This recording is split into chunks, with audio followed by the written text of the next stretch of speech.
and then even then there might be further trailer bills that are introduced over the summer and sometimes not acted upon until August. So the budget that you will be reviewing next month will still just be a plan based off of the information that we have at the time from our most credible sources and cautious advice that we have moving forward in putting a plan together. If there are any significant changes that impact our revenue picture, either positively or negatively, we would bring back what's called a 45-day revision after the governor signs that. So moving on to the next slide on number 4, I think the most notable things that were in the May revision, first is the cost of living adjustment on the local control funding formula and other state programs. I will show in a slide upcoming, we've had several different estimates on the cost of living adjustment on LCFF and other state programs. That number is always an estimate until we get to the end of April, and then we have what is called the statutory COLA, and that's based off of a federal number, and it's not available until the end of April. So that gets incorporated into the governor's May revision. He does propose to fully fund the cost of living adjustment on the LCFF and other state programs.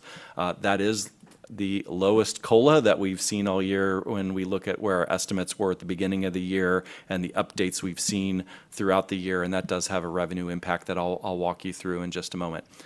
Transitional kindergarten, they will be providing funding for transitional kindergarten to support the 10-to-1 student-to-adult ratio requirement. So that will be, currently it's 12-to-1. Next year it will be 10-to-1.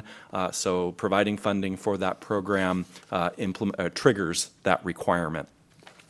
There is a one-time discretionary block grant that was proposed in January. It's got a very long name. It's the Student Support and Professional Development Discretionary Block Grant. I always say ignore the first name. The last name is discretionary. The current proposal is to provide that to all districts on a statewide average daily attendance basis. So these discretionary dollars would be distributed equally across the state according to ADA, but that is again still the proposal.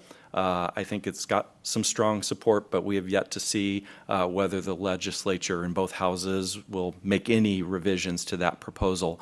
And so we're going to hold off on building any budget for that until we get the details and know for certain exactly how many dollars per student and that it will be distributed on a per ADA basis. I think I'll skip on to that.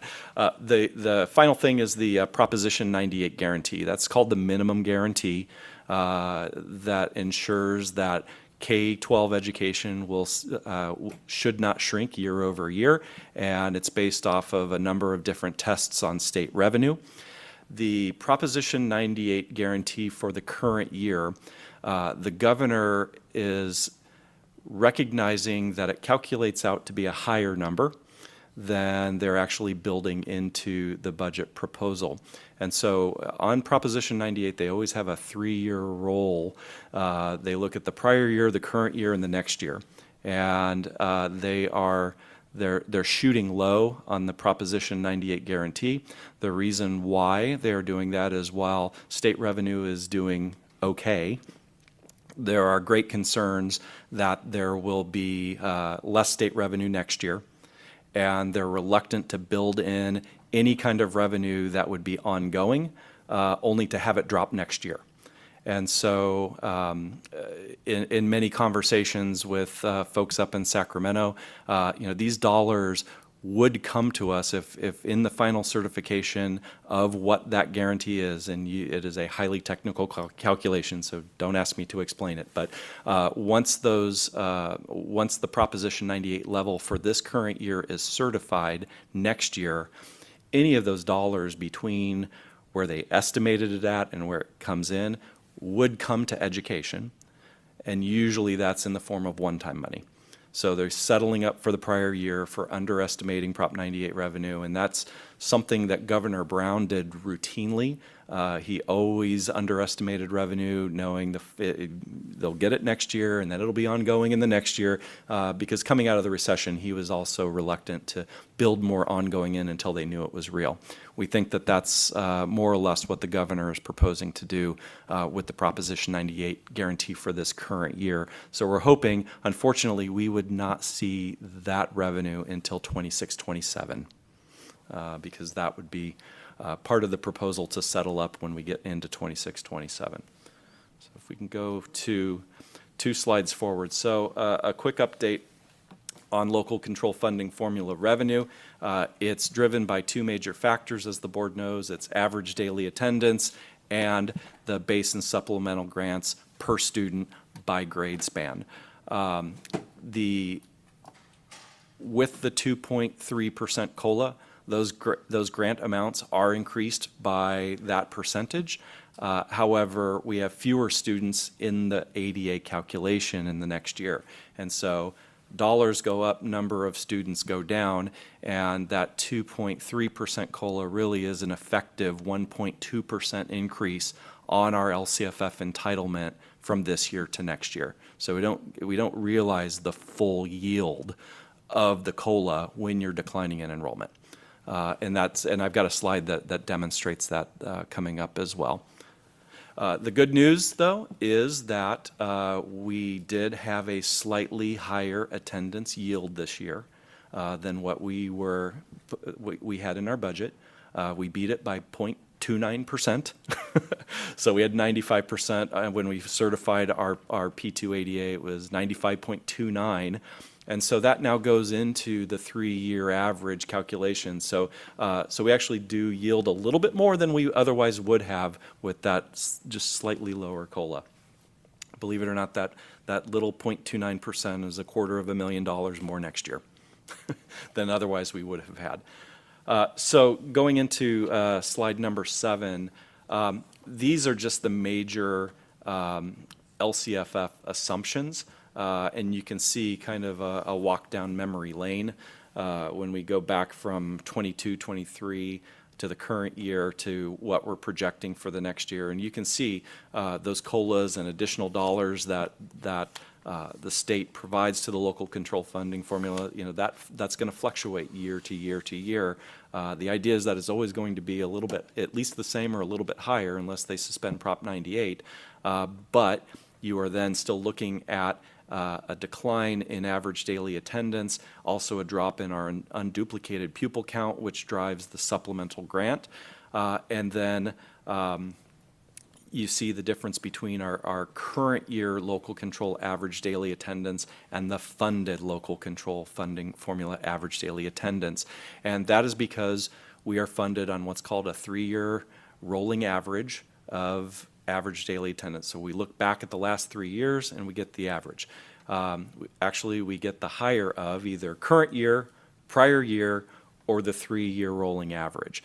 And whichever one is most, that's the one that we receive. And so from 22-23 to next year, we're using the 3-year average as our basis for calculating.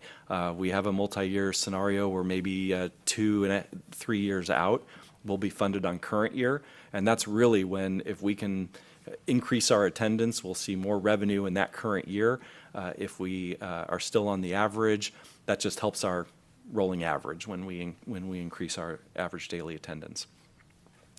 And the next slide on number 8 just graphically shows the difference between our enrollment, which is the very top line, the current year average daily attendance, which is the bottom line, and then that dark line in the middle is the one that's used for funding purposes. So that shows the benefit of the 3-year rolling average, and it's doing what it meant to do, which is to give a glide path to go from when you had a peak of attendance, and there were still, in prior years, we had hold harmless levels of ADA built into the calculation, and as those larger years have dropped off, that number has gotten closer and closer and closer to our actual average daily attendance, which is really what that formula is meant to do. It gives you time to adjust. So next slide on number 9. This shows all of the iterations of the COLA that we've had this year. As I say, the budget is a plan, and it's built off of the information that we know at the time. With the very first yellow bar there, that's our budget where it was, or the most recent budget that the board approved, the second interim budget. So that's our baseline this year, building into next year. But all of those blue bars represent the amount of LCFF entitlement based off of the COLAs that we knew at different points of the year. And we get those those percentages from the Department of Finance. So, we're not making these numbers up. It's coming from the state, and every district is using these numbers. So it's not, me conjuring up a higher or lower number on this one. We build that in. So you can see at the beginning of the year, the Department of Finance was estimating that next year's COLA on LCFF would be 2.93%. Just follow the green line down to where we are now. With the governor's proposal in May with the statutory COLA. So all of those were estimates up to now. The statutory COLA, 2.3%, and you can see the difference in revenue just from adjusting that percentage. So the next slide over, slide number 10, translates all of those percentages and factors into dollars, and this is really a high-level summary of how we come up with our local control funding formula entitlement. But I wanted to show on this one the very bottom line, that net change. That's the change from one year to the next year. So even though on those earlier years, for example, 23, 24, we had over an 8% COLA on LCFF, because of fewer students in the calculation, we gained 6% on those over the prior year. This current year, because we had a 1% COLA with declining enrollment, we actually saw a decline in local control funding formula entitlement.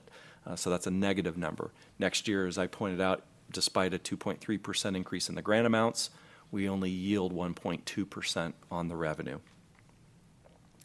And there might be some slight adjustments when you see this again in 2 weeks, but as we run the calculations today, this is how we come up with it. So going into slide 11, just graphically, you're going to learn that first I show you numbers, then I show you a picture of the numbers. So here is the picture of the numbers.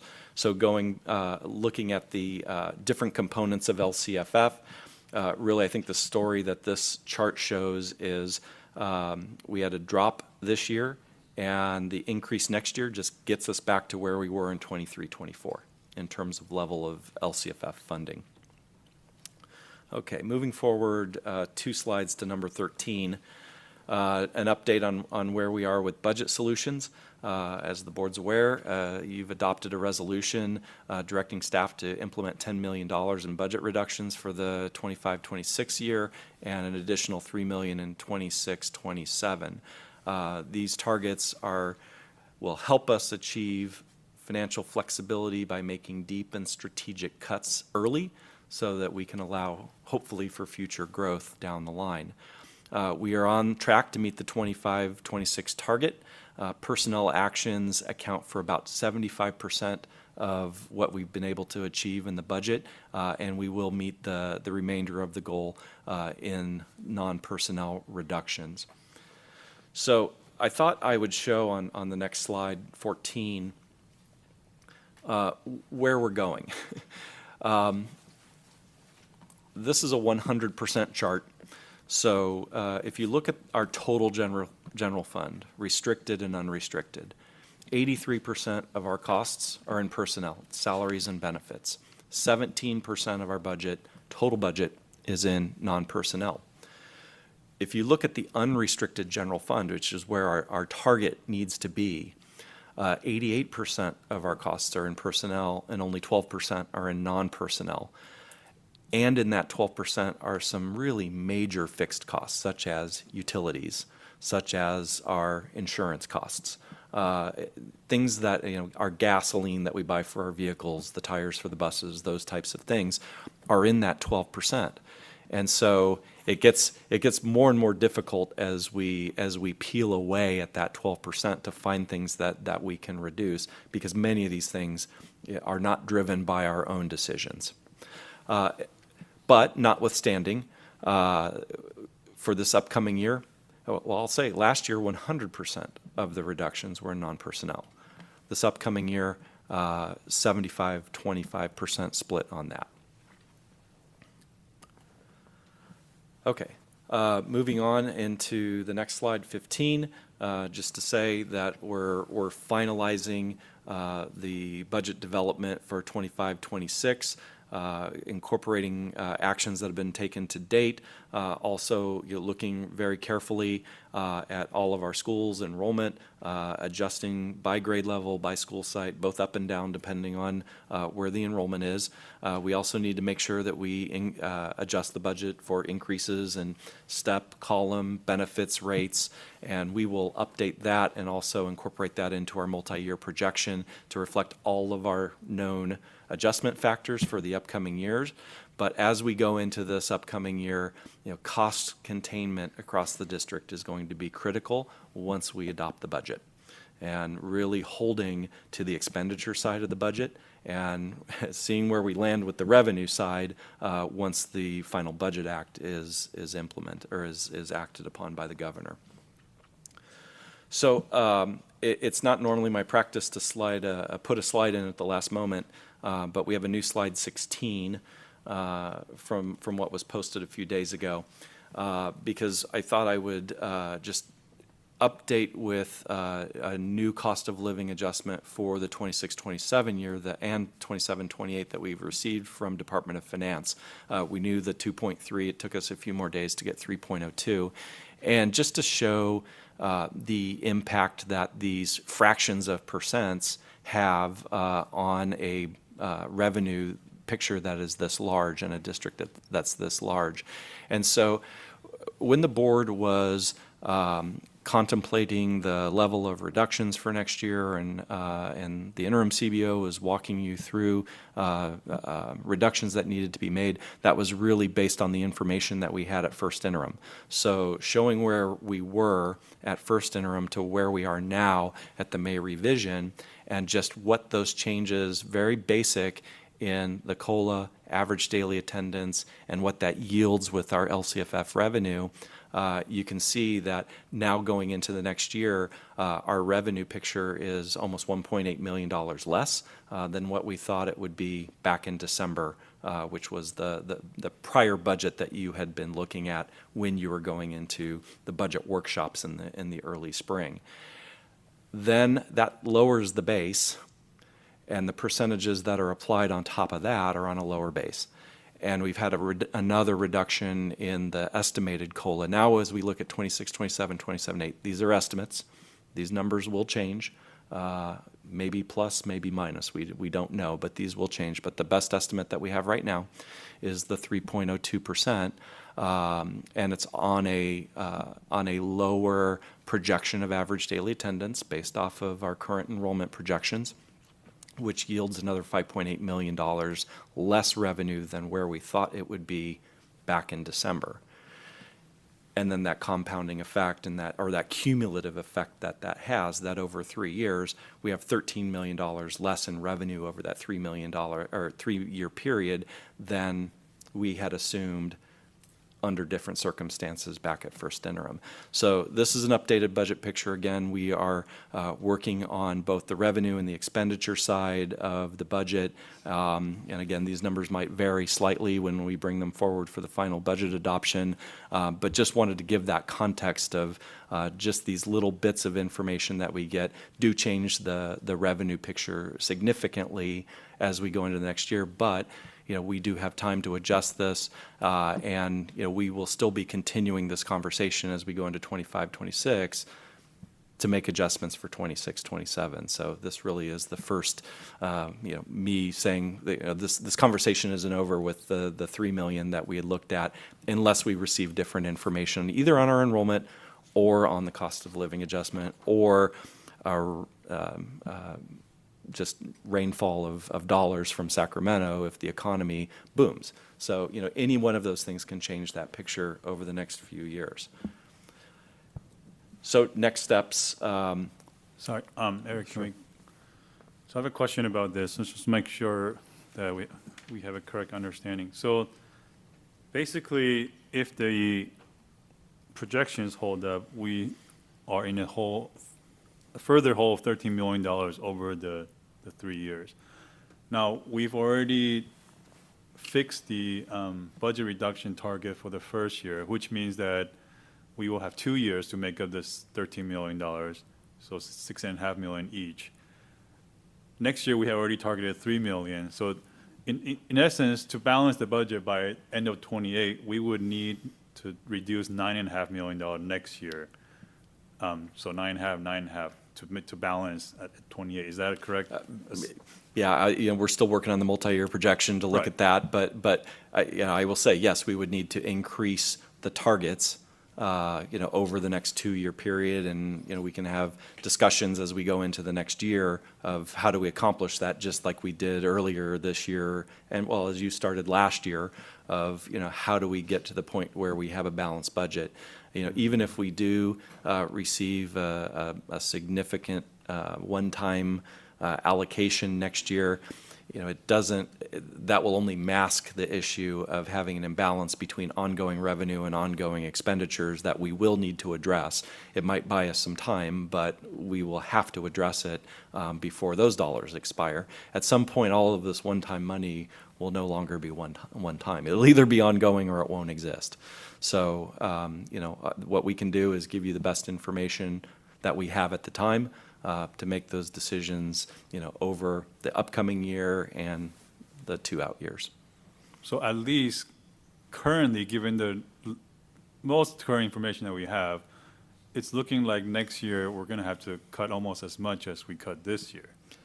It's possible. So, let us continue our work and see where we end up on the expenditure side, because, that's also going to change. Looking at and as we get into the next year and looking at our enrollment, and, if we're going to have to, if suddenly we have an influx of enrollment that we didn't anticipate, we're going to have to hire, more teachers, than maybe we had budgeted for. So the expenditure side is going to change. So, every year it's, as I say about the budget, it's a plan, it's a plan, it's a plan, it's a plan. And every September I tell you what happened in the last year after we close the books. That's when it becomes reality. But, we're always giving you the most credible and cautious information that we can give you at the time.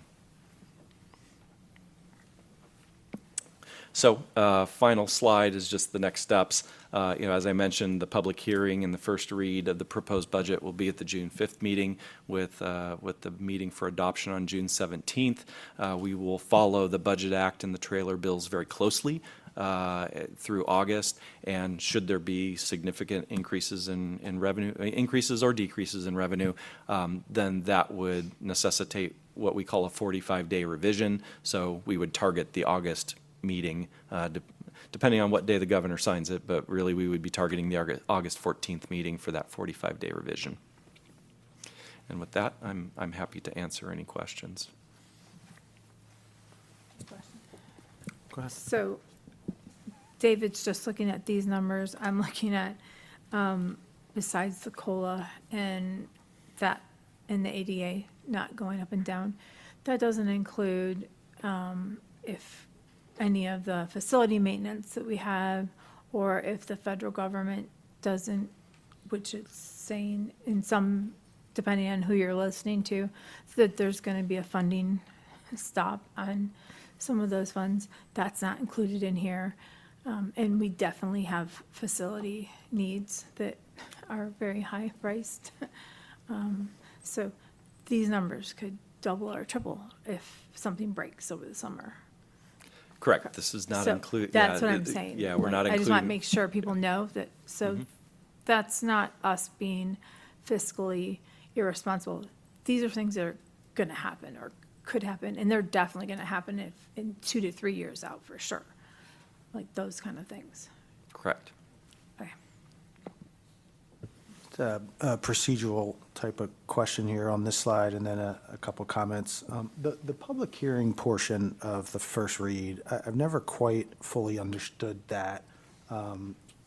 Could you maybe explain that for myself and the public? I know we open the first reading, and we go into the public hearing portion of that. I think you have to advertise for it, but what is the back and forth that's available for the public in that, but we're still constrained, I think, by the public comment time and et cetera, et cetera. So could you explain that for me and the public? Sure. Practically, it's really no different than how we handle the agenda item.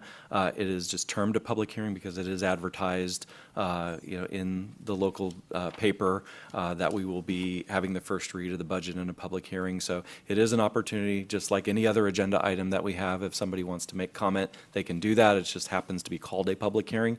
Also, the LCAP is a public hearing on that first meeting as well. And so it's really a terminology, and we accept the public comment just like we would on any other agenda item. And then the hearing is closed, and we have the same type of board discussion for the first reading that we're having now. And if any direction or actions come out of that, either it can or can't be accomplished by the next meeting, or we take that for the next revision. Thank you for that. And just some comments, I think, along the lines of some others here. I think, things don't look to be getting easier for us, that's for sure. I think, in the past, month and a half or 2 months since we've been meeting and the workshop, et cetera, I still think, given the information we had at the time and what we're doing now, I think is the best we can do, and we just grind away, and we see the information as it becomes available. The 45-day budget revision, I know I've heard that before. I didn't quite wrap my head around it. I don't know if we've ever done that here before that I know of. Not that I'm targeting that as something to use, but it's just good information to have. But yeah, it doesn't seem to get easier, and we'll kind of march down that road when we need to. I appreciate the extra information, and as the days go by, just like industry out there and other industries, you get a little bit more information each day, and you try to adjust and make the decisions when you have to. So, thank you. Any other comments or questions? Thank you, Mr. Dill. It's always pleasurable. Sorry. That's sarcasm? No offense, I'm sorry. Wow. Not usually from Ginger. I know, sorry. He's used to it. All right, moving on to 6.2A, approval of resolution number 74-2025 entitled Resolution Regarding Non-Reemployment of Classified Employees. Mr. Jimenez. Thank you, President Couvret. On March 13th, the Governing Board adopted Resolution 57-2025 to decrease the number of classified employees due to a lack of work and/or a lack of funds. This action was necessary in response to budget reductions at the state level and declining student enrollment, as reflected in Mr. Dill's presentation, which impact both the district's fiscal outlook and our programmatic needs. In accordance with the Education Code 451017, written notices were given to impacted employees before the March 15th statutory deadlines. Some affected classified employees waived their right to request a hearing, and several had their layoff notices rescinded. 26 employees requested a hearing, which was held on April 28th and April 30th before an administrative law judge. On May 12th, the administrative law judge issued a proposed decision providing in pertinent part that the governing board give notice to the remaining respondents whose names are set forth on the attached resolution 74-2025. All layoff rights, procedures, and notifications as a result will be observed for affected employees in accordance with the applicable provisions of not only the Education Code, but our collective bargaining agreement requirements and our Personnel Commission rules. The board is asked to consider and approve the attached resolution. Thank you, Mr. Jimenez. Are there questions or comments or a motion?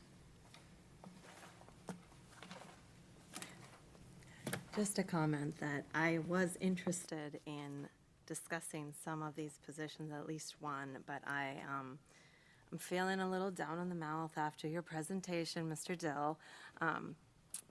It was not unexpected, but I think because of that, I will withhold any of my reservations about the positions on this list and accept that even if we were to remove some of these off of the list, we're likely to have to put them back next year, is what I'm hearing. And I don't want to do that either. So I will leave it as is and trust your recommendations here.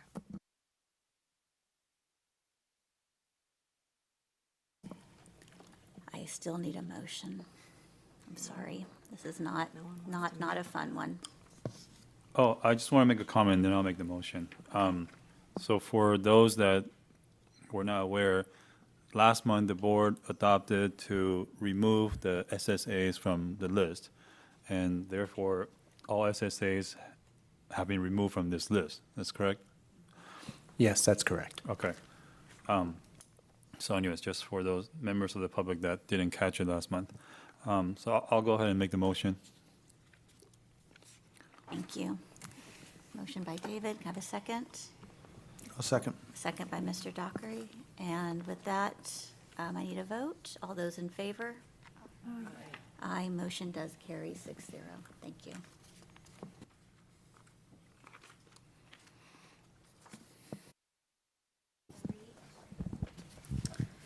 6.3A, K2 Reading Difficulties Risk Screener, RDRS. First reading, Ms. Peterson.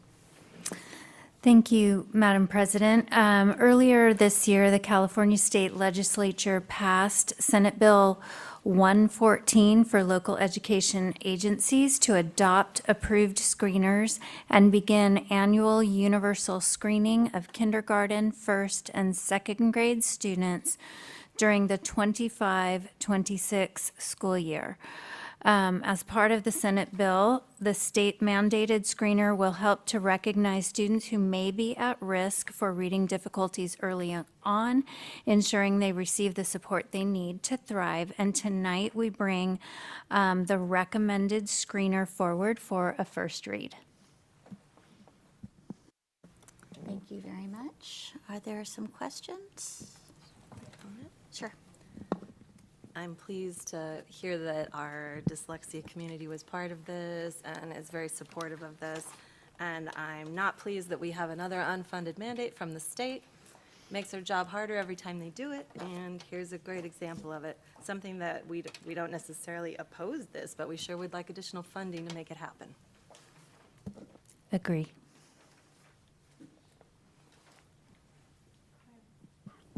We were already testing through, was it through first grade or was it through second grade? We had different measures at different grade levels. That since this is mandated, it makes it more consistent across every grade level using the same screener, so we're able to compare data from year to year. Okay, I just wanted to make sure, because I thought we were already doing it We through were. second grade. Okay. Will these results be given to the parents? Because I know that when it came to some of this dyslexia testing that we had been doing, some of the parents weren't aware. So when they went to find tutors and such, they were missing some information. Yeah, that's a great question. I don't know why we wouldn't share that data with parents. Julie Lerner, who's been leading this work, says yes, parents will receive those results. Okay, thank you. So now we go to 6.4A, Belonging, Mental Health and Wellness Measure and Data Tools. Dr. Churchill. Thank you so much. Board members, we have a very brief presentation on the topic of measurement and data tools for the areas of belonging, mental health, and wellness. The next slide, please. It gives us an opportunity tonight to frame the conversation around a couple of priority areas. You can see the district vision there. I'd like for us to start to frame our discussions around this idea that we should really be focusing on two things: academic achievement and growth, so that's student learning, and then student belonging, safety, and wellness. So if we can think about learning and belonging as the two primary focus areas moving forward, then that provides some important context for this discussion. On the next slide, I'm going to hand it over to Mr. Mizell to talk through what some of the tools currently in place are. Thank you. Next slide. So presently, we use two instruments to survey our students. We use the California Healthy Kids Survey, known as CHICS, and we use the Panorama Wellness Survey. CHICS is administered at grades 5, 7, 9, and 11, and it's anonymous. So the purpose of CHICS is it gives us a read through both student responses, parent responses, and staff responses on school climate and safety, student wellness, and youth resiliency. It enables our schools to collect and analyze data related to health risks and behaviors, school connectedness, school climate, protective factors, and school violence. So we use CHICS for our LCAP. It's also required by the California Department of Education for certain grants, like a grant we used to receive for many, many years, decades, to pay. So Panorama, unlike CHICS, is not anonymous. It's administered twice a year versus every other year. And we administer Panorama to every 4th, 6th, and 9th grader. This survey, a universal screener, measures a sense of belonging, teacher-student relationships, the quality thereof, and engagement and school safety. Panorama delivers results in a color-graded red to green process, and students who are flagged Tier 1 green, maybe green to yellow, are seen by student services specialists or school counselors. Students who are in the level Tier 2, they might be yellow, orange. They're seen by either typically a school counselor, and then students who are flagged red are seen by either a school counselor, a school psychologist, or a social worker. So if you're at the secondary level. So those are our surveys. Again, California Healthy Kids every other year and anonymous. Panorama twice a year at select grades. Next slide. If you look on this slide, just very quickly, what you'll see is compared to the state average, which is the solid blue line, on a topic like frequent sadness, our students are scoring better than the state average. Pretty consistent there, pretty steady. On the positive, when you look at wellness, again, these are both at the elementary on the left side. The blue line is the state average, and on a positive, like wellness, we're to the right, which is where we want to be. And again, pretty even and pretty steady. The graph to your right on this slide, for secondary, same thing. The dashed line is the state average all the way down. On the negative traits, chronic sadness and social and emotional distress, our students are well to the left, where we want to be. And on the more positive factors, life satisfaction and optimism, we're well to the right. You will notice on that secondary slide that the junior year is pretty difficult. Our students, they struggle that year in particular, and there's a lot of backstory as to why that happens. Next slide. So here you'll see over time, from the pandemic to the present, all of our numbers are trending in a positive way. So fewer of our students are reporting that they feel or are struggling with chronic sadness. Fewer of our students are reporting that they're struggling with social and emotional distress, and that's at all levels. Next slide. For Panorama, what you'll see is on supportive relationships, we're pretty flatlined. The percentage is at 88% presently, and it's been pretty consistent each time we've given the assessment. This is at the elementary. Same with emotional regulation. Pretty consistent. We're doing a little bit better with emotional regulation, but pretty consistent. Next slide. At the secondary, grades 6 and 9, this is sense of belonging. What you'll see is we're making progress. We're making progress. So I would note grades 6 and 9, just for the audience's consideration, we survey 6th and 9th graders in the fall and then again in the spring. So I want you to think about if you're a 6th grader, you're at a school in the fall that's 2 or 3 times bigger than any school you've ever attended, maybe 4 times bigger. And same with ninth grade, you're at a school that's twice the size of a middle school you attended. And so it's not surprising that these students on much larger campuses with upperclassmen are struggling with a sense of belonging in the fall. What we look for is from fall to spring growth. So I just share that with you as something to think about. When you look at that number, it looks low, but when you think about the groups of students we're surveying, there's context. Dr. Churchill? Thank you. If we move forward, I think 2 slides.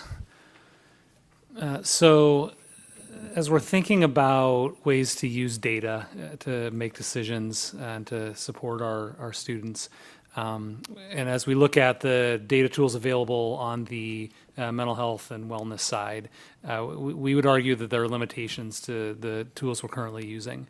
In terms of limited participation, it's not every student every year. In terms of the timing, and then in terms of the length of the survey, Panorama is more reasonable currently with only 30 questions, but the California Healthy Kids Survey, 90 questions for elementary students, 212 questions for secondary students. We would argue that this is not real-time usable data, and it's certainly not capturing every one of our students. On the next slide, we'd like to recommend that we make a modification, at least to the Panorama Wellness Survey. We recognize that there may continue to be the requirement to administer the California Healthy Kids Survey to be eligible for possible grants. So while I'll be the first to argue that it's probably not the most useful and it's certainly not real-time data, we would want to preserve our ability to apply for future grants. So begrudgingly recommend continuing with the California Healthy Kids Survey.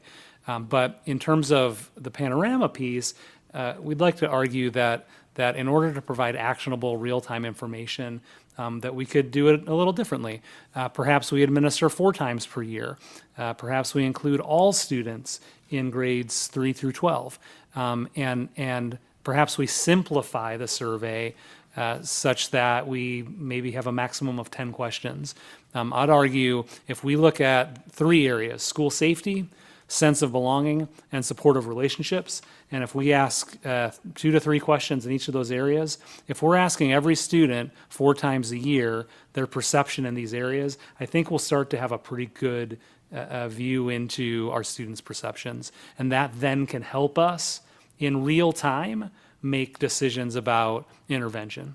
And I think we also need to share that data with additional relevant staff. For example, I'd love for classroom teachers to have access to their students' perception data over time, so that if a student is reporting something as simple as not having friends at school, someone knows about that in real time and can intervene in real time. Next slide, please. In closing, we have a lot of data at our fingertips on the academic achievement and growth side. We certainly need to tune up our use of data on that side, but I think what we're talking about here today gives us an opportunity to also have real-time actionable data on the belonging, safety, and wellness side, which ultimately will serve our students well. This is a presentation for information. We'll pause here and ask for questions and/or discussion. I have to say one quick thing, because when you're talking, I thought immediately about our Abraxas Arnaldo who spoke, who at a regular school, he was at a .03 or whatever GPA. He was never going to graduate. He found the right environment with the right supports, and now he's graduating. And just for the 3 of us, I know that when you interviewed, you mentioned something like this way back then, and we were like, wow, that could be amazing. So I appreciate you bringing this forward. So I'll take some questions and comments. Could I just ask a quick one, and then I think you wanted to go, but are these, so it's not just the chick, it's the Panorama, it's the chicks, and then the parent one has got another acronym, right? And then the teacher one has another acronym. Are those in this, is this all public reports yet, or how does that work? When are these So posted? we attached to this agenda item this year's chicks results for staff, for students, and for parents. Oh, they were all on the They agenda were item. all That's right. attached, Okay, yep, Okay, yep. and are those other ones part of the requirement as well, or is it just the student one? I don't know. I got to be honest. I can't recall whether or not the staff and just the students. Yeah, we can find out definitively for you. Okay.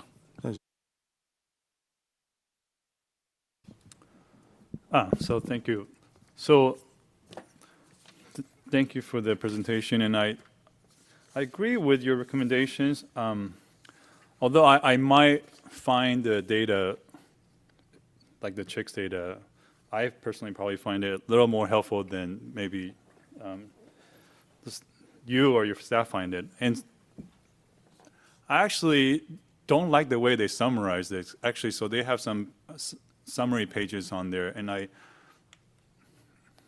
admit I'm a nerd, so I dug into the actual questions and the actual responses, and I think it's actually has some very helpful data. And today I'm only going to focus on two areas, and these areas are a little bit different from the two areas that you're focusing on, and obviously that, the survey addresses the areas that you just talked about. But one of the things that we've been addressing actually comes out very clearly in the survey, and that's engagement. And it actually came through from the students, the parents, and the staff. So I'm just going to go through a few of these items. So at the elementary school level, we asked them, are you given a chance to help decide school activities or rules? And 34% of them say never, never at all. At the secondary level, we asked them, do you help decide things like class activities or rules? 36 to 48% say not at all true. We asked them, I have a say in how things work. 32 to 39% say not at all true. We asked them, I help decide school activities or rules. 54 to 62% of them say not at all true. And so this is a very striking one that's worth noticing. And so it seems like the higher grade they go to, the students feel less engaged in terms of their ability to influence how things work at the school. So that was interesting. Now, we saw the same thing from the parents. We asked the parents, does the school actively seek the input of parents before making important decisions? 20 to 28% either disagree or strongly disagree. And we saw the same thing from staff. When we asked the staff, does the school promote personnel participation in decision-making that affect school practices and policies? 14 to 21% either disagree or strongly disagree. So this is coming through loud and clear, from all the parties, from all the stakeholders. And so I think that's something that I hope we can take a look at and come up with ways that we can actually increase the engagement, make these stakeholders feel like they have some say in the process. Obviously, we're not going to have first graders decide what are the rules for the schools, right? But they could have a say in what kind of activities are they interested, or do they feel more engaging, whatnot. But a lot of times, I feel like the process is equally, if not important, than the result, right? Just allowing people to participate, allowing people to speak up. You don't always have to agree with them, but just allowing them to speak up helps fulfill their sense of engagement. The second area, which is very interesting to me, is this concept of fairness. And so when we ask elementary schools kids, are students treated fairly when they break school rules? 14% of them said never. And then what was interesting was that the staff actually felt the same way. We asked the staff, does this school handle discipline problems fairly? And 15 to 34% say they disagree or strongly disagree. And what was even more interesting is that the staff felt strongly that the rules were fair, but they were not handled fairly. And so it wasn't that the rules themselves were not fair, it was the handling of the discipline according to the rules. And again, this is coming from the students as well as from the staff. So I'm not sure, because I would have thought that the staff were the ones handling the discipline.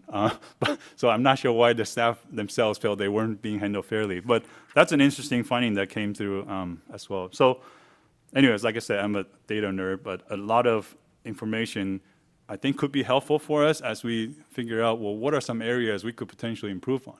And I think what's coming very clear is this engagement piece. This other piece of fairness, I think that's, we're going to have to ask Shelley and the principals to figure out what maybe try to understand that a little more. But the engagement piece, I think it's something we need to focus on.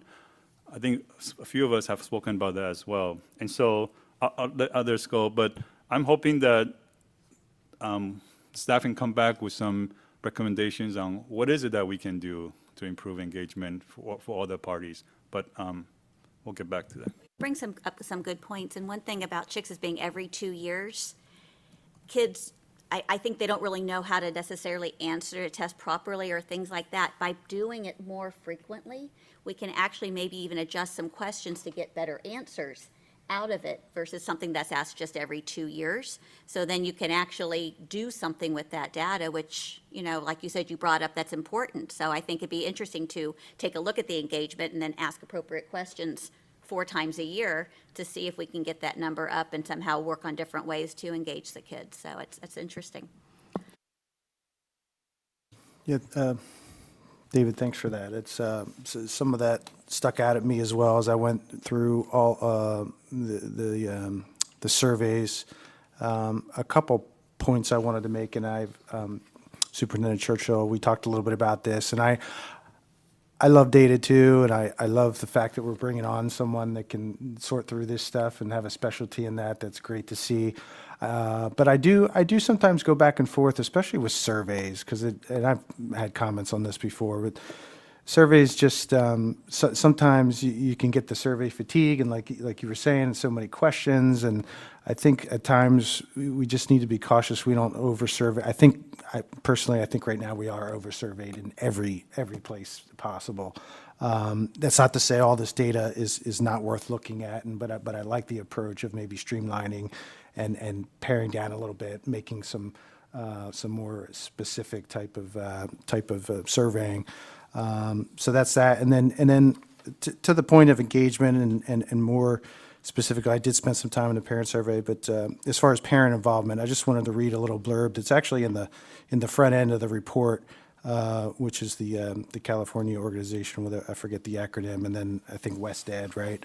And one of the things it says in here, it's really hits home for me, especially being on that side not too long ago. But a large, this is right from the report, a large and growing body of evidence has linked school success to the manner and degree to which a school communicates with parents, engages them both in school activities and education, and fosters a school climate that parents perceive as warm, inviting, and helpful.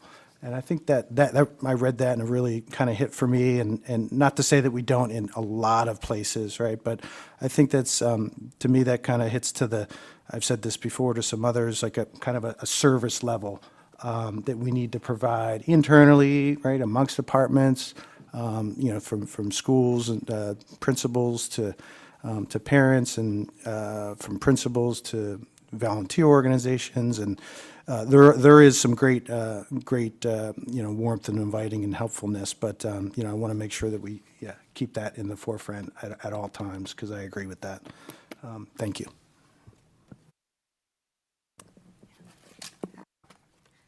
I'm wondering how many years we've been doing the chick survey.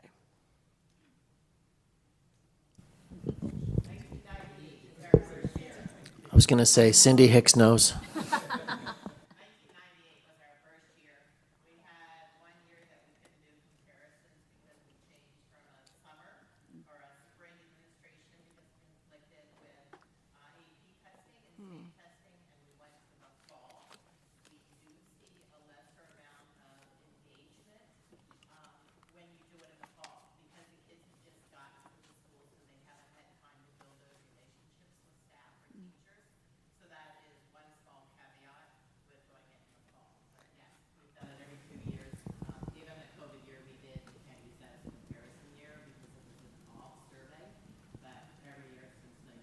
so everyone listening at home, the answer was since 1998, so a long time. I asked because I think the cohort data over time is interesting too. The chicks results slide doesn't show it that way, but if you, can you click back to that one, the chicks results 2025? Back, with the charts. Keep going. Yeah, this one. So when I'm looking across the cohorts, for instance, the seventh graders in 2021, the chronic sadness, they're 29, but 2 years later, they're still at 28 in ninth grade, and they're at 27 in 11th grade. So they're really even across. But if you look at those seventh graders in 22, 23 in the green, and pop to the next year, suddenly they're way happier by the time they hit ninth grade, and I wonder why. So I think some of that across cohort data like that, following them up the grade levels, could be really interesting. I think you see some interesting trends in all of these categories if you look at it slightly differently. I mean, this looks great. Chronic sadness is going down over time, but when you check the cohort, not necessarily. Or maybe so. Those 20, those seventh graders from 22, 23 are pretty happy. Can't wait to see what's happening when they're in 11th grade and take this. I think that's interesting, and we maybe should be looking at what happened with that group. Why was ninth grade such an improvement over seventh grade for them? So I think when you look at it slightly differently, the data looks different. It has a different feel to it. So, and then the last thing that I'll say on this, I guess, is that I love the plan. It's going to be a lot easier to assess the impacts of our different school initiatives and interventions that we're doing in real time, and really talk about them in our school SIPSAs and be able to change what we're doing year over year on a site level, and I think that's great. Yeah. I do think chicks is interesting, though. I would agree. The only thing I was going to say is the anonymity part makes it difficult for staff, right? And the delay in our getting the data makes it difficult for staff. Panorama allows us in real time to respond to individuals flagged as, struggling. And our staff would say that that's a huge advantage. Yeah, to be clear, thank you for saying that, Mr. Mizell. To be clear, my concern about chicks has more to do with the lack of ability to intervene with students than anything else. So I was thinking about this just from, the student perspective. I was looking at the plan for the Panorama survey and how it's administered 4 times a year. And I just think with surveys like this, it's already super hard to convey to students like how important it is, or whether or not they'll actually receive like actionable things in response to their responses to the survey. Like that's what we should be focusing on, imprinting on these students that what you say will actually affect you later down the line.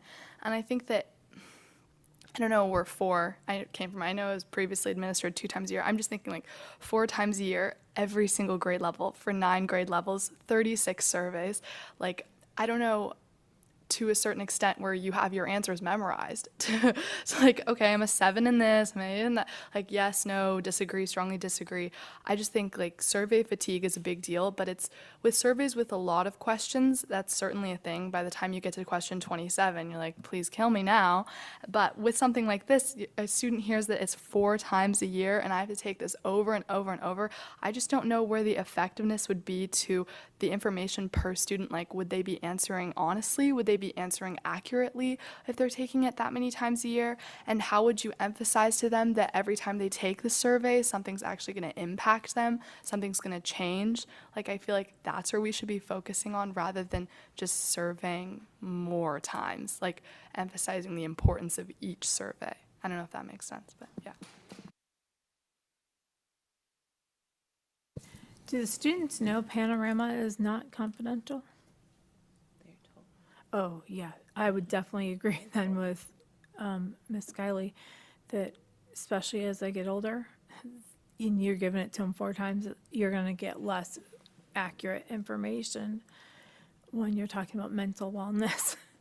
Well, I think it's very important to ask the right questions. you know, and that's the key, is to ask the right questions. And then you may have to change them over time. But I just look at, a lot of our kids are going through a lot of stuff, you know, is it a parent separation? Is it a parent layoff? Is it, you know, a death in the family? And sometimes they might not verbally say that, but a teacher's able to see the results on a test like that and be able to make some accommodations for them. You know, so like you said, it's very important to ask the right questions to make it meaningful and to keep it short.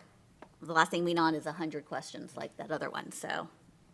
Yeah, oh, I'm sorry, go ahead. I just was, and maybe Miss Kylie's better to say, I'm the parent of 2 teenagers still in high school, and one just graduated. I know my kids would not be very truthful about it. Would you see all of your friends if they knew that those answers are going to be directly given to somebody with their names on it? Would all of your friends be open and honest about that if they knew somebody's going to come and talk to them right away, or that their parents are going to be contacted about their wellness and health? I think parent versus a staff member being told or their teacher being told is slightly different. Like, I think from a student perspective, there's 2 ways to think about it. If they're willing to be honest on a survey, then that means that they're willing to accept the help that's going to come with that. And if a survey is anonymous, you're not going to reach those kids regardless. So, like, I think that it's more beneficial to have the teacher have access to that information. If the survey was anonymous, all they know is that 13% of their class is feeling some way. I don't know, like, what steps they could actively take beyond broad measures. Like, specifics are important. You mentioned at the very end, like, the parent note.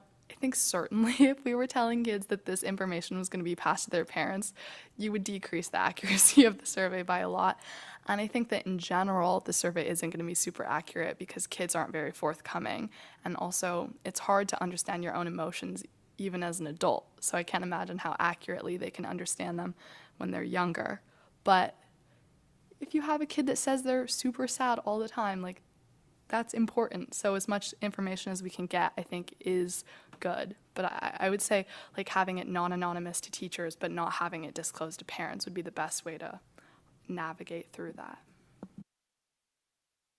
And just for a little extra context, you know, as it's envisioned right now, if we're asking about sense of safety, sense of belonging, and supportive relationships, it's the questions, you know, might be a little bit different than maybe what you're describing right now. You know, I imagine a question like, is there a trusted adult on campus? Do you have a trusted adult on campus, right? That's something I think we'd want to know to be able to better intervene and help those students who say no, right? And I know even, you know, I've worked with a student superintendent advisory council for many years, and the students who generally volunteer to be part of that council are high achieving students. And I'll generally once a year ask that question of the young people in the room. You know, is there somebody on your school campus that you trust to talk to? And often, even in that group of high performing, academically talented students, there's a couple of young people who claim, you know, report not having someone. So again, this would be, the idea is ways to have actionable real-time data to help young people.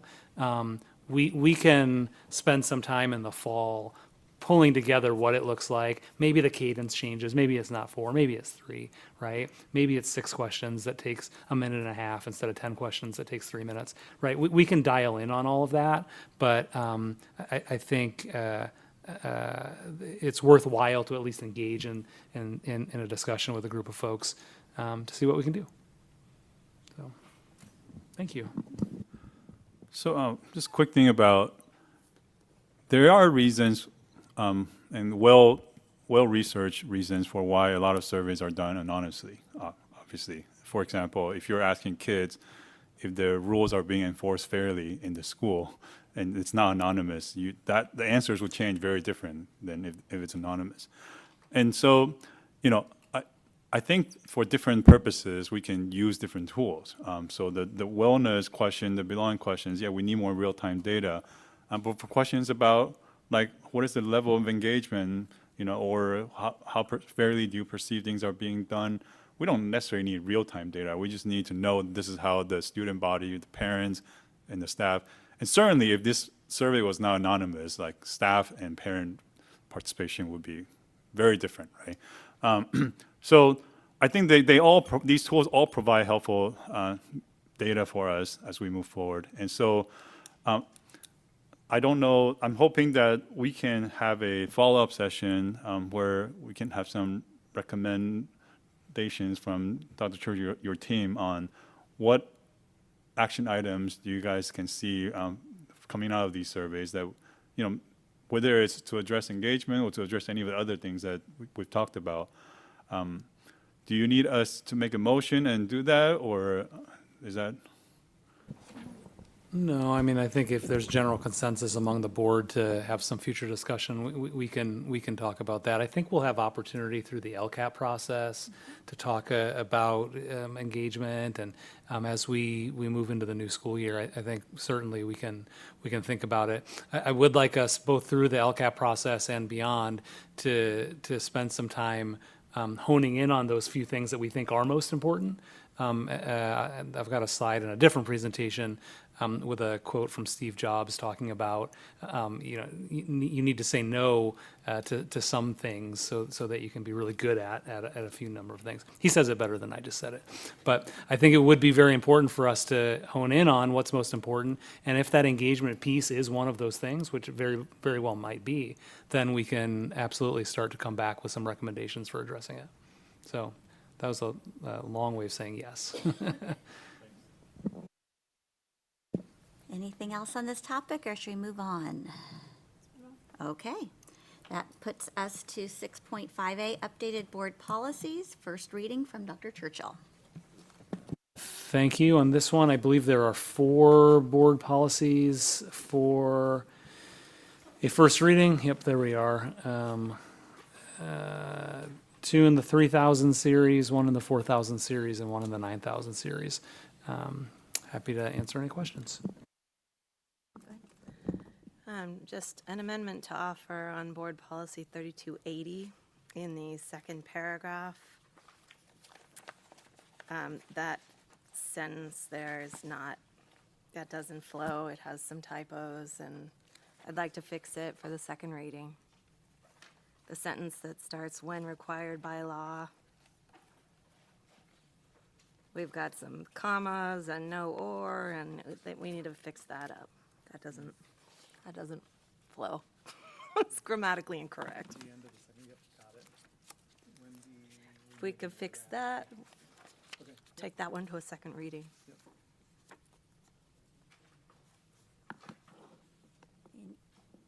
Any other changes, concerns, or questions to the other 3? So can I just ask for clarification?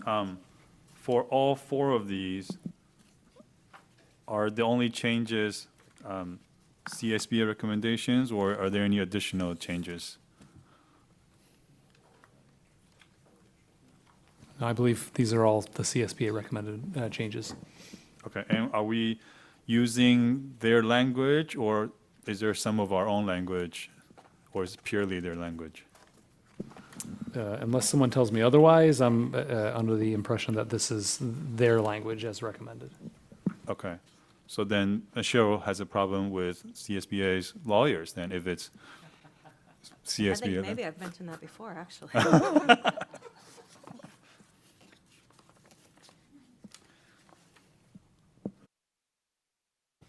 Do I have a motion to approve the board policy 3100, 4201, and 922, and board bylaw 9224?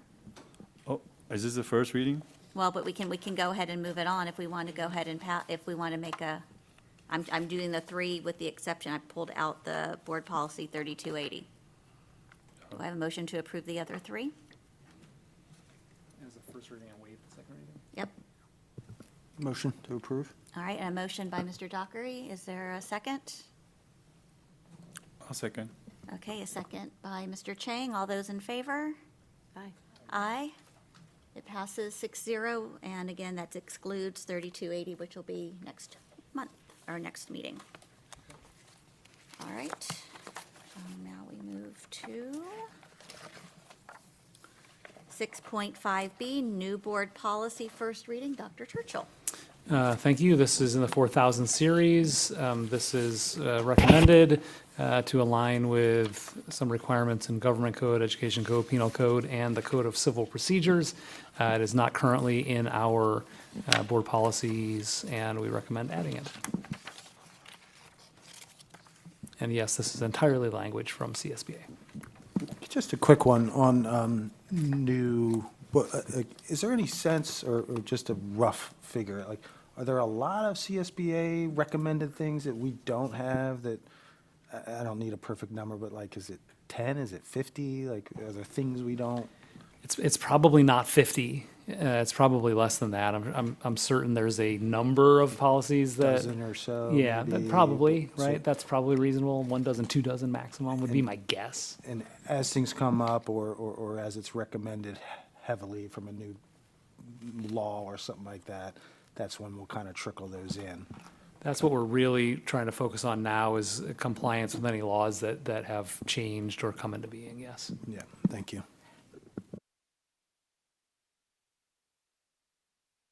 Is there a motion to approve this one, or do you want to wait till next? Since this is a brand-new board policy, I'm not comfortable with waiving a second reading. Okay, then we will hold off until the next time. Which moves us to 6.5C, approval of regular board meeting dates for calendar year 2026. This is also a first reading. You can see the dates there before you.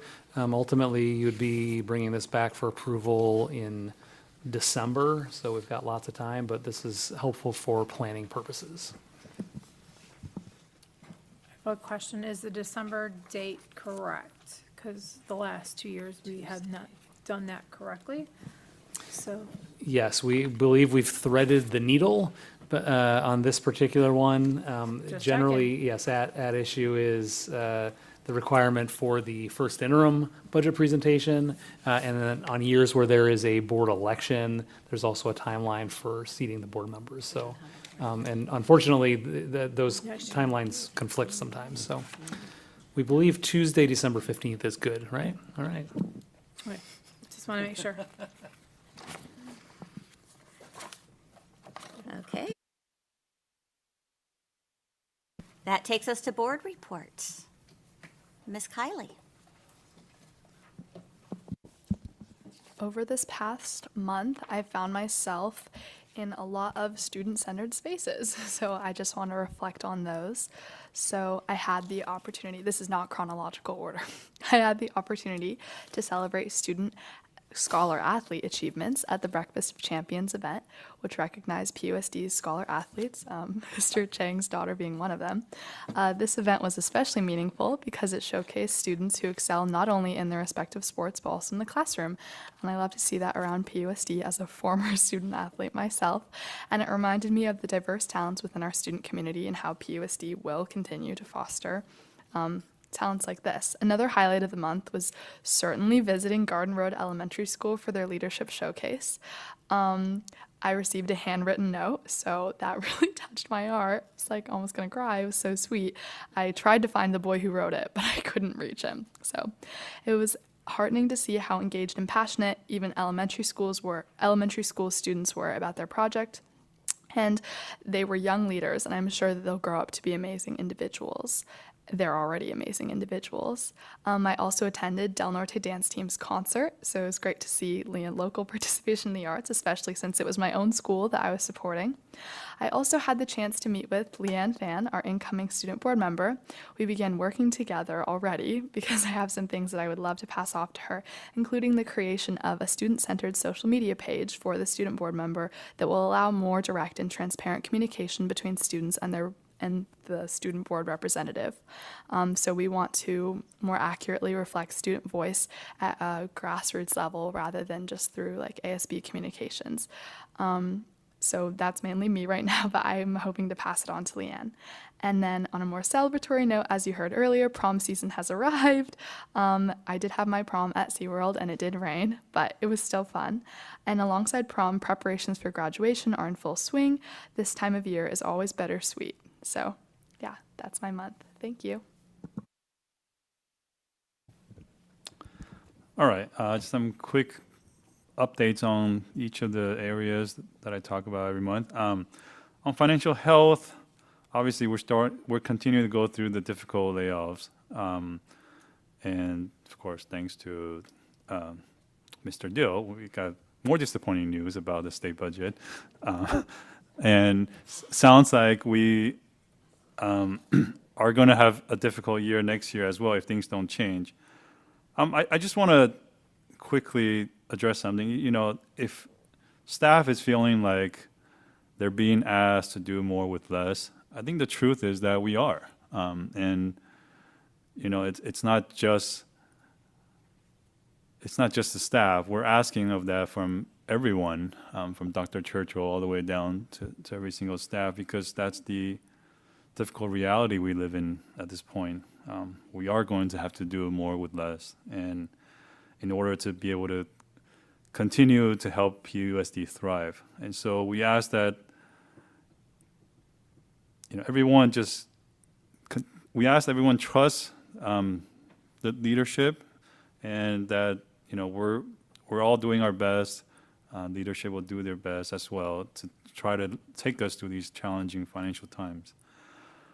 Now, obviously, our mission as a school district is to give our children the best education we can. And so, despite the financial challenges, we still need to continue to improve our students' academic performance. And haven't had a lot of opportunities to touch on that on the past half a year, because we're faced with such a difficult financial challenge. But I'm hoping that, I think we heard some nuggets here and there from Ben and Shelley from time to time. So I'm looking forward to hearing about some initiatives that we will implement to help our students improve their academic performance.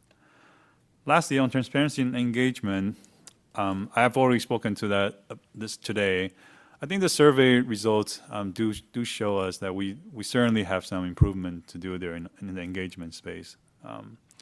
And it was very interesting to me that all the stakeholders felt the same way, including staff. And so that tells me that this is probably likely a cultural issue, where, you know, this is how the district has been used to operating, and a cultural shift takes a lot of effort and takes time, right? We all recognize it's not going to change overnight, but if we recognize that that's where we want to go, and we proactively make efforts to steer the ship in a slightly different direction, then over time we can make real progress. And so I'm hoping that from the survey it helps us see a clear picture that this is something that all the stakeholders want, and that we can take steps toward it. Thank you.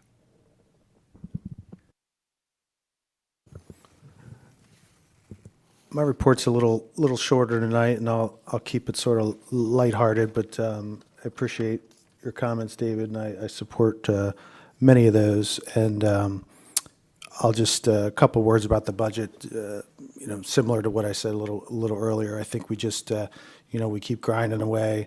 I think we're doing the right things, doing what we can with the information we have, and we'll get there. Today was it is. You know, to find out some news like that, you know, from the revision, it is a little troubling, but we'll get there. I'm sure of it. I know we've had a lot of good conversations here, and we'll get there.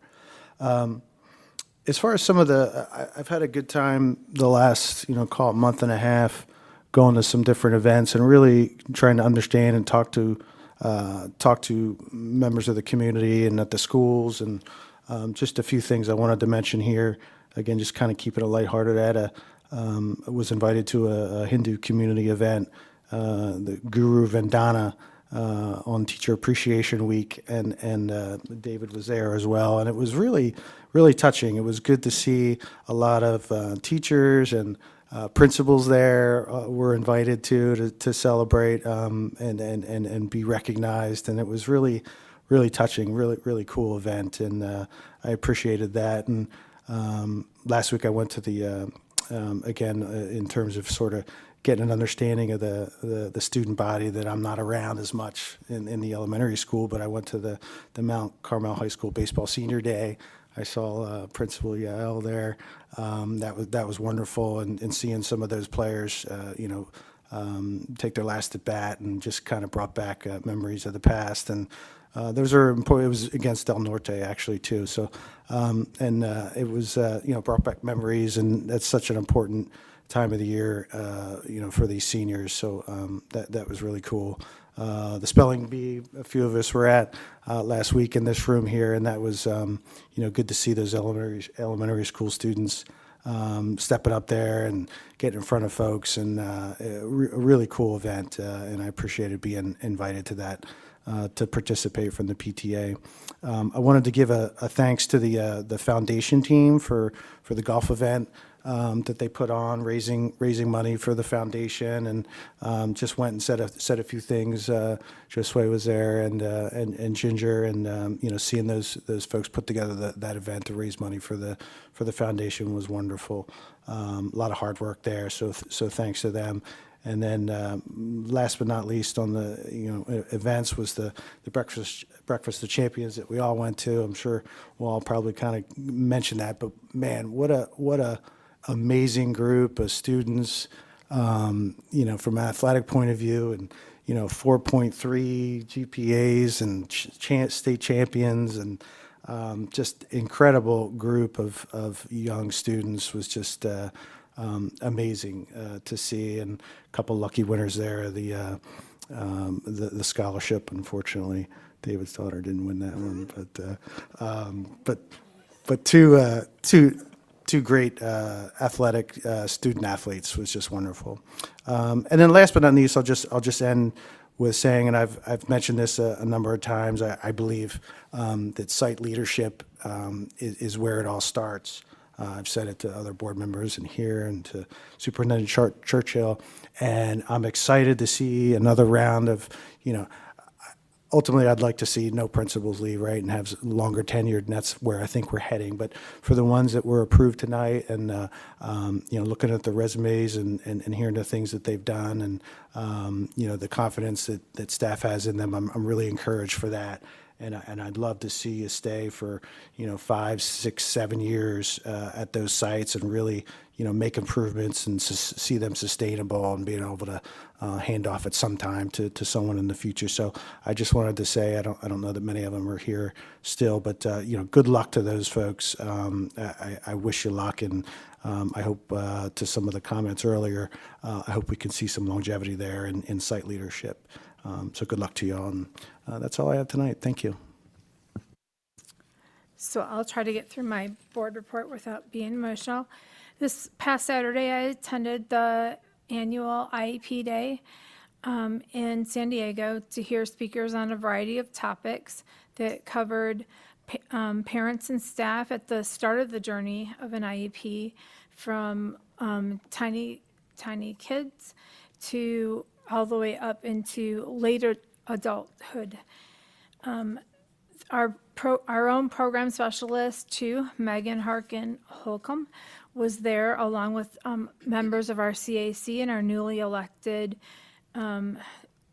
co-chair, Dan, was there at a table. It's great to see Poway represented at that kind of an event, because it's a very large, very well-attended event countywide.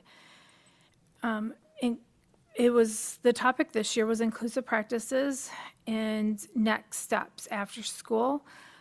And it talked about working with the San Diego Regional Center on how that works in DOR.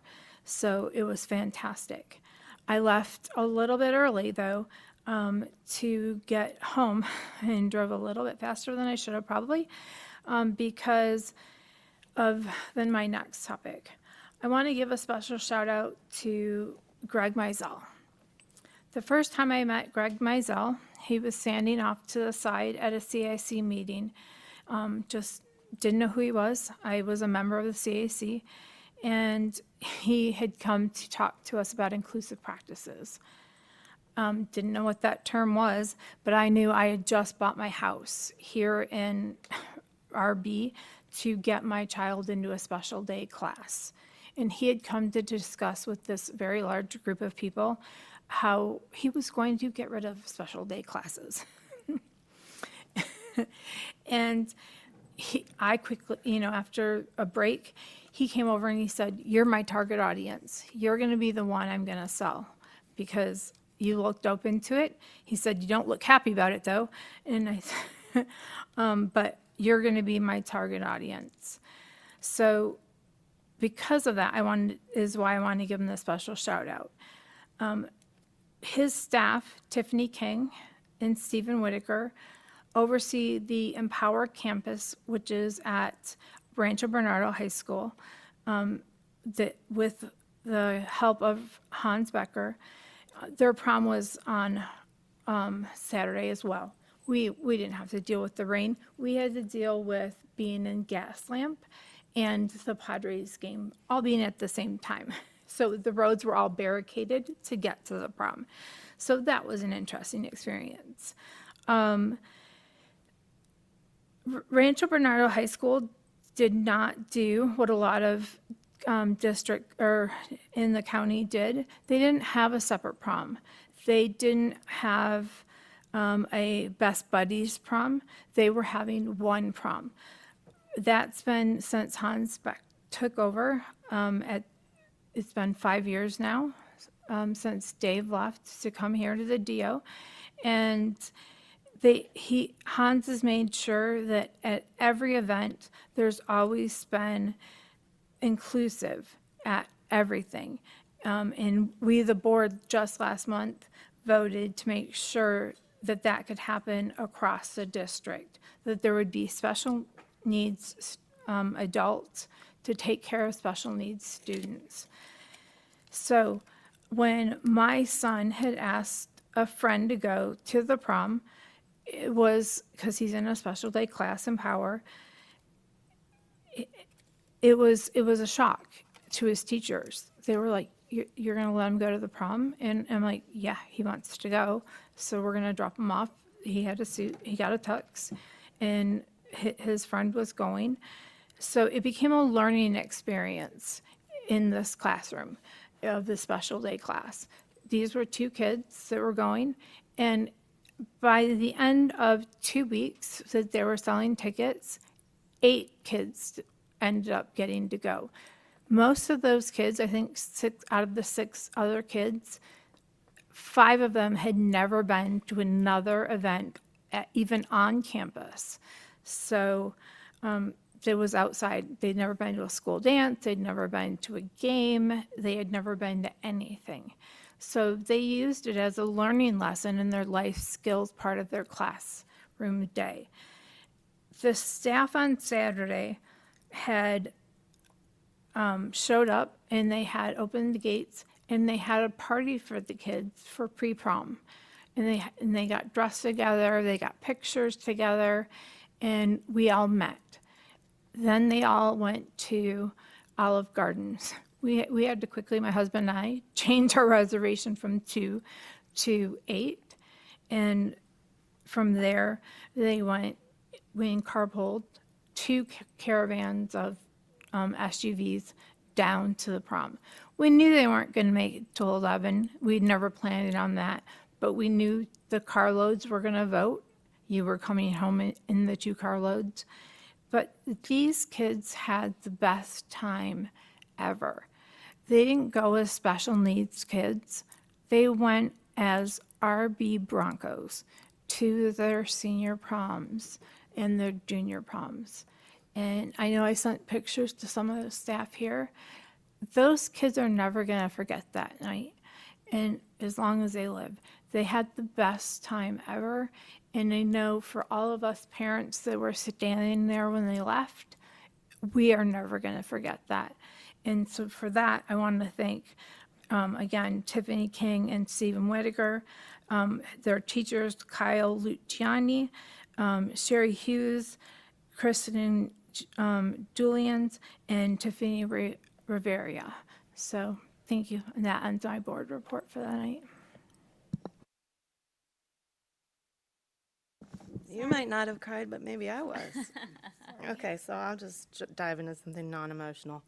CSBA's delegate assembly happened over the weekend. I was there. If you want to know something about it, I'll tell you maybe later, but it just so you have a vibe about what you might be interested in, or you're bored and don't bother. I think that the policy pillar committees were really worth our time to help direct CSBA's advocacy efforts.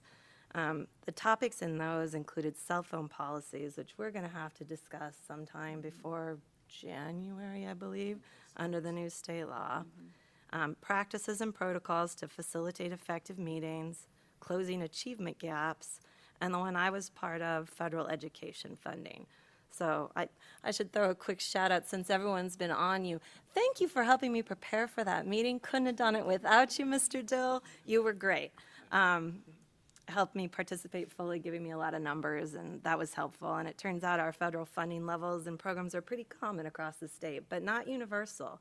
Our rural districts in California get so much more federal funding. They're the ones who are really going to be hurt if some of these things come through.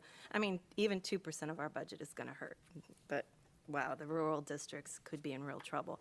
But so if you're interested, I'm happy to talk more about it and what we did. But I think the other thing that they were really stressing there is that our participation matters. When CSBA sends out a survey, please respond. When they give a call to action, please do participate in those too. They try to make it really easy for us. They try to give a lot of information. They condense it a lot if you don't want to read the whole thing. But our participation as elected officials at the local level really, really is, I think it's our advocacy here and our boots on the ground is something that our reps in Sacramento and in DC don't have. So it's up to us to tell them what's going on in our districts. So that was a huge takeaway. So I'll leave that, and please feel free to ask me about it if you're interested in more of the details about what we talked about. But as we're winding down the school year, it's important to call out, I think, the many, many ways that our community members, including our parents, our staff, and our students, contribute to the success of our district. They were there for the final Equity Advisory Committee meeting of the year, offering thoughtful suggestions and encouragement to district departments presenting their goals for the coming year. I want to thank everyone who was a member of that committee this year for the hard work, especially Director Monique DeBrito-Gedges. She did a marvelous job with the committee this year. I think we really moved things forward. I'm excited for what next year holds. I got to see our fabulous Poway Unified presenters for the virtual Supporting Inclusive Practices Conference.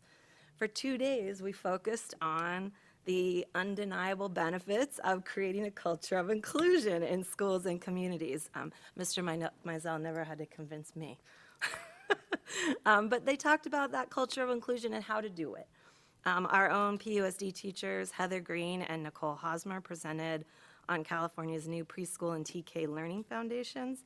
And then our PUSD superstars, Michelle Gilly and Barb Boudouin, presented on the state's new alternative pathway to a high school diploma. Poway Unified is leading the way. This was very important. Loved it. There was a lot of Poway Unified support in that room too, so that was good to see. Palomar Council PTA Awards this morning. Most of us were there. They honored many who have gone above and beyond for our Poway Unified community. And that novelty check, if you haven't seen pictures yet, representing the value of PTA members' volunteer hours for this school year, we just got paid symbolically $7.75 million. Boy, that could close a gap, couldn't it? Wow. Probably have to pay it. I'd like to focus, too, on what our students are doing with all that support. I think quite a bit of it has been mentioned. Garden Road's Leadership Showcase, phenomenal. That was a lot of fun. The Kiwanis Breakfast of Champions, what a showcase of our graduating student athletes. The elementary spelling bee, who knew? Cellulose, the winning word, loved it. At Del Norte, the history department held their 3rd annual Civil Rights and Sustainable Development Campaign Fair during lunch, and students showed off their projects about civil rights, education, poverty, or climate action. They included organizations that in our community who work on those issues, They created websites, they had surveys for their fellow students to take, information boards, even poetry that they wrote themselves, intended to get their peers started on kind of some practical action steps toward becoming more engaged in issues, especially if there was some interest. So I want to shout out Ms. Kim there, one of the teachers, for inviting me to see that. There was also an Earth Day fair at Sunset Hills with Canyon View, Adobe Bluffs, and Los Pen. What a nice collaboration.